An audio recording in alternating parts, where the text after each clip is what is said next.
বলছেন বিচার ব্যবস্থা সংশোধন করতে হবে। বিচার ব্যবস্থায় যে জজ আর উকিলেরা বসে আছে, সব তো চোর, বাটপার, মিথ্যুকেরা বসে আছে, কিভাবে সমাধান হবে?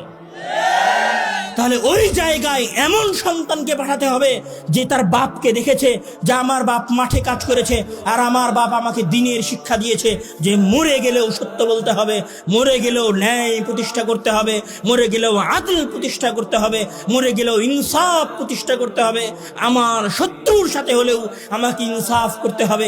এই রকম বিশ্বাস নিয়ে পড়াশোনা করে সঠিক আকীদা এবং মানহাজ রেখে যেই ছেলে ওই আন্দোলনে যাবে, যেই ছেলে ওই সচিবালয়ে যাবে, যেই ছেলে জজ এবং উকিল হবে, আজ থেকে 25 বছর পরে হলেও বাংলাদেশের ভাগ্যাকাশে নতুন আলো উদিত হবে।